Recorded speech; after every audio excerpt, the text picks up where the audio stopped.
by those debt repayments. So let's bring in somebody who knows a lot about work and isn't afraid to get dirty doing it sometimes. Mike Rowe joins me now of the Mike Rowe Works Foundation. He and his team giving away $5 million in scholarships this month to people who choose to learn a skilled trade rather than getting that 4-year degree. Mike, it's great to have you with us today.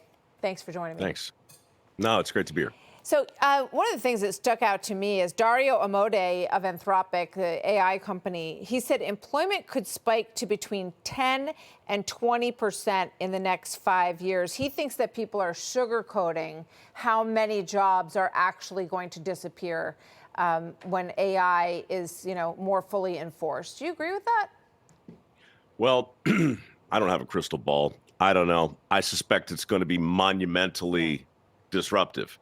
I don't know when and who is going to pay the price first, but I do feel pretty certain that the jobs we're training people for, and I've been saying this for 17 years. I know I'm a broken record on your network, but it is gratifying in a weird, twisted kind of way to see this come to pass. We have welders and steam fitters and pipe fitters, and such a huge need right now for electricians and HVAC and collision repair. People think I'm just all hyperbolic about it, but there's not a week goes by at my foundation where I don't get a phone call from somebody at the top of the food chain in a major industry who's saying, we're looking for 50,000, 100,000. The Marine Maritime Base right now, the guys that build our submarines are looking to hire 250,000 tradespeople. So you just can't ignore that amount of opportunity. Having said that, AI, robots, all of it eventually is going to impact everybody. But at the moment, if I were betting, I'd say learn a skill that's in demand, avoid the debt, and go to work. Yeah, I mean, when you think about all the people out there who went to college to get a degree that took them forever to pay off, and maybe their degree was in something that was sort of esoteric and not really that useful, and how well they could be, putting food on the table and growing a business and hiring other people, if they had taken a route that might have been a little bit more, front row for them. This is from the Diary of a CIO podcast. I thought this was interesting. This is Mo Gaudet of Google. Watch this. CEOs are celebrating that they can now get rid of people and have productivity gains and cost reductions because AI can do that job.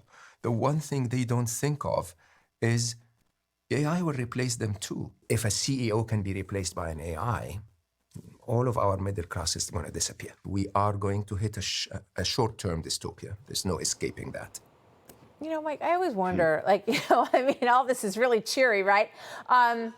I just wonder if it's true. When I put something into ChatGPT and I ask it a question and it spits something out, I have to kind of look at it and figure out if it's actually correct or where they drew from in the internet to get that information. And I feel like if you send someone a letter written by AI, or you write a little speech for a birthday party, it's so obvious to me that it was cranked out on this machine. Do you think these people are right about how doomsday and how replaceable all this is? No, but I also think it's the top of the first inning. I mean, it's so early. So I really go back and forth with it. If you're messing around with ChatGPT, ask it to analyze the Luddite revolt, which happened hundreds of years ago when the loomers and the weavers really had to deal with a new level of technology that was going to completely eliminate their jobs, or so they thought. We've been having variations of this conversation for decades, maybe even centuries. And every time we say it's different. And every time it is a little different, but it's never quite as apocalyptic as the headlines would have us think. I want to say something else, too, about the article you mentioned in the journal. I think it's excellent and it's worth the read. But it does something that a lot of CEOs are doing today and a lot of pundits and really all of us. We can't help it. We paint with an impossibly broad brush. And that article is talking about grad school, good or bad, college, good or bad, debt. And look, it's so individualistic and the individual gets lost. The macro works of it is legit.